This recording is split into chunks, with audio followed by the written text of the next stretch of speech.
Of Christmases Long, Long Ago is my new book arriving for the 2025 Christmas season.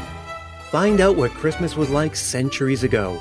Sneak preview, it was weird and spooky and rowdy, kind of gross sometimes. Find it wherever books are sold in hardcover from Lions Press and audiobook from Recorded Books.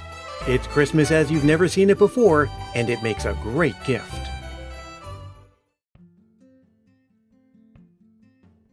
Hey everyone.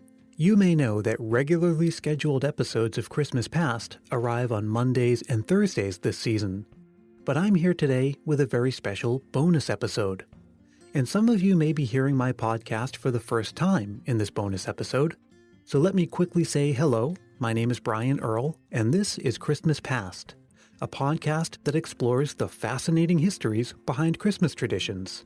Like, did you know, for example, that modern gift wrap was invented by accident? Or that the practice of writing letters to Santa was made popular by a New York City con artist? Christmas Past takes a deep dive into stuff like that. The show is now in its second season, and it features input from experts in the field and also Christmas memories from listeners just like you.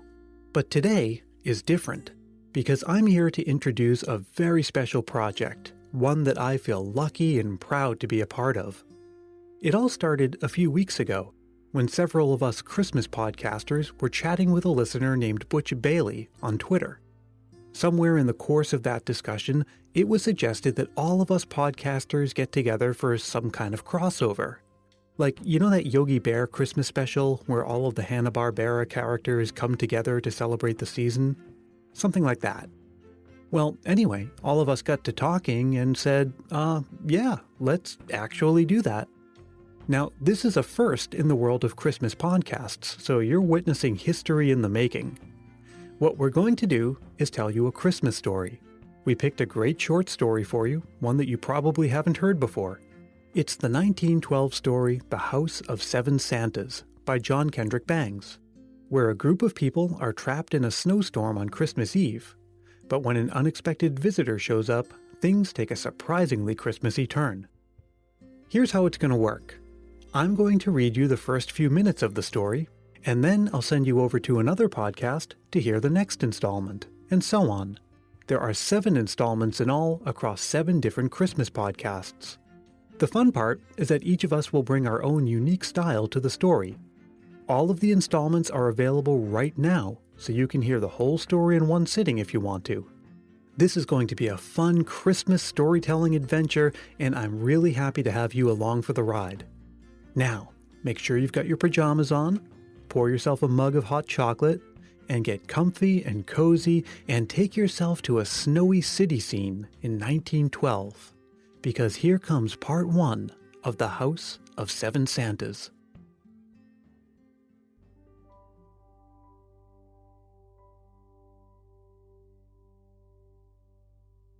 For once, the Weather Bureau had scored a good, clean hit. The bullseye was pierced squarely in the middle, and the promised blizzard falling upon the city at noon held the metropolis completely in its grip.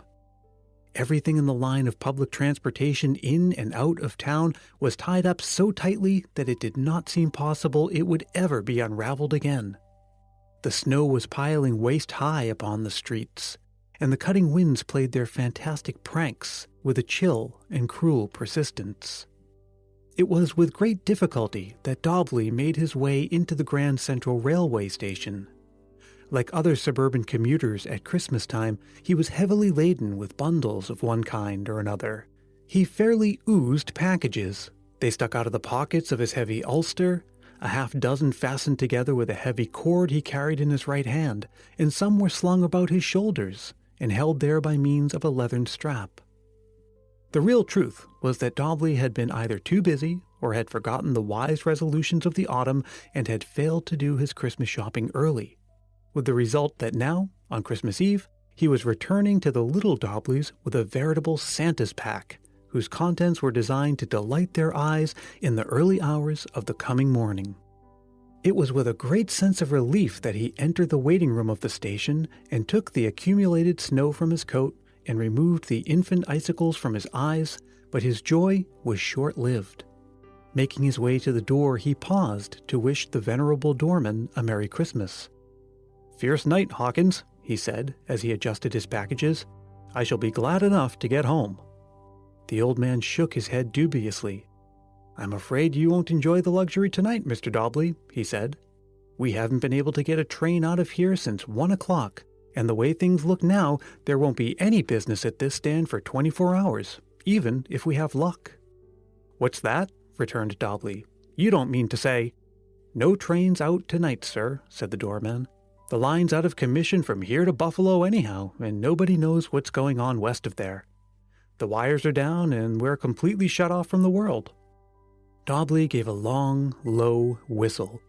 "By Jove, Hawkins," he muttered ruefully. "That's tough." "Kinda hard on the kiddies, eh?" said the old doorman sympathetically. "Mighty hard," said Dobley with a catch in his voice. "No chance of anything? Not even a freight?" he went on anxiously. "Couldn't pull a feather through with 30 locomotives," was the disheartened response. "I guess it's the hotel for yours tonight, sir." Dobley turned away and pondered deeply for a few moments. Taking care of himself for the night was not, under the circumstances, a very difficult proposition, for his club was not far away, so that he was not confronted with the uncomfortable prospect of sleeping on the benches of the railway station. But the idea of the little Dobleys not finding their treasures awaiting them on the morrow, to say nothing of the anxiety of Mrs. Dobley over his non-arrival, was, to say the least, disconcerting. "Oh well," he said philosophically, after going over the pros and cons of the situation carefully. "What's the use of worrying? What must be, and I'll have to make the best of it."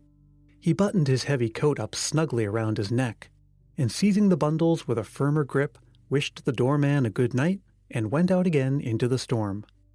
15 minutes later, looking more like a snowman than an ordinary human being, he entered the club, and if it be true that misery finds comfort in company, he was not doomed to go without consolation. There were 5 other fellow sufferers there, trying to make the best of it.